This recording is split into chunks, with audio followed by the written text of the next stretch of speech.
Noong sinaunang panahon, bago pa man umusbong ang mga sibilisasyong kilala natin ngayon, ang ating mga ninuno ay nabuhay sa isang mundong puno ng hamon. Ngunit sa gitna ng kalikasang ito, isinilang ang isang revolusyon, ang paglikha ng mga unang kasangkapan. Ang bato na tila simple at walang buhay ay naging pundasyon ng pagbabago.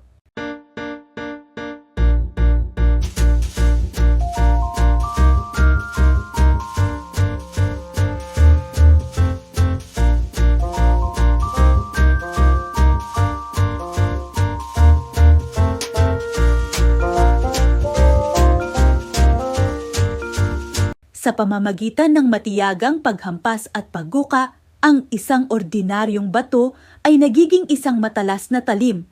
Ito ang tinatawag nating stone flake, ang unang kutsilyo ng sangkatauhan.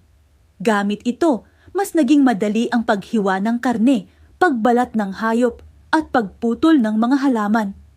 Ang bawat hampas ay hindi lang tunog ng bato sa bato, kundi pintig ng talino at pag-asa. Pero hindi lang bato ang kanilang naging sandata.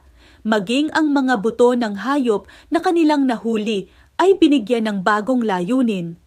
Maingat itong hinasa at hinubog para maging matutulis na karayom na ginamit sa pagtahi ng mga damit mula sa balat ng hayop.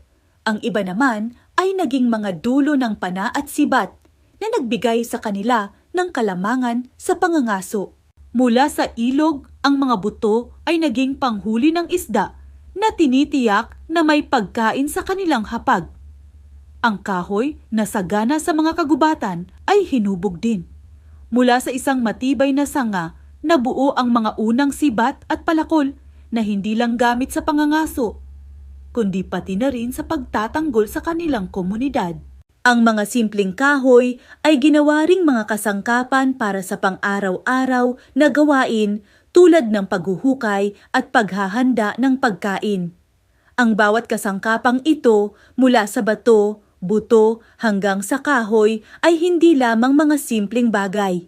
Ang mga ito ay simbolo ng pambihirang talino, pagkamalikhain at determinasyon ng ating mga ninuno. Binago nito ang kanilang paraan ng pamumuhay mula sa pangangaso, pagluluto hanggang sa pagbuo ng mga unang komunidad. Sila ang mga unang inhinyero, ang mga unang inventor.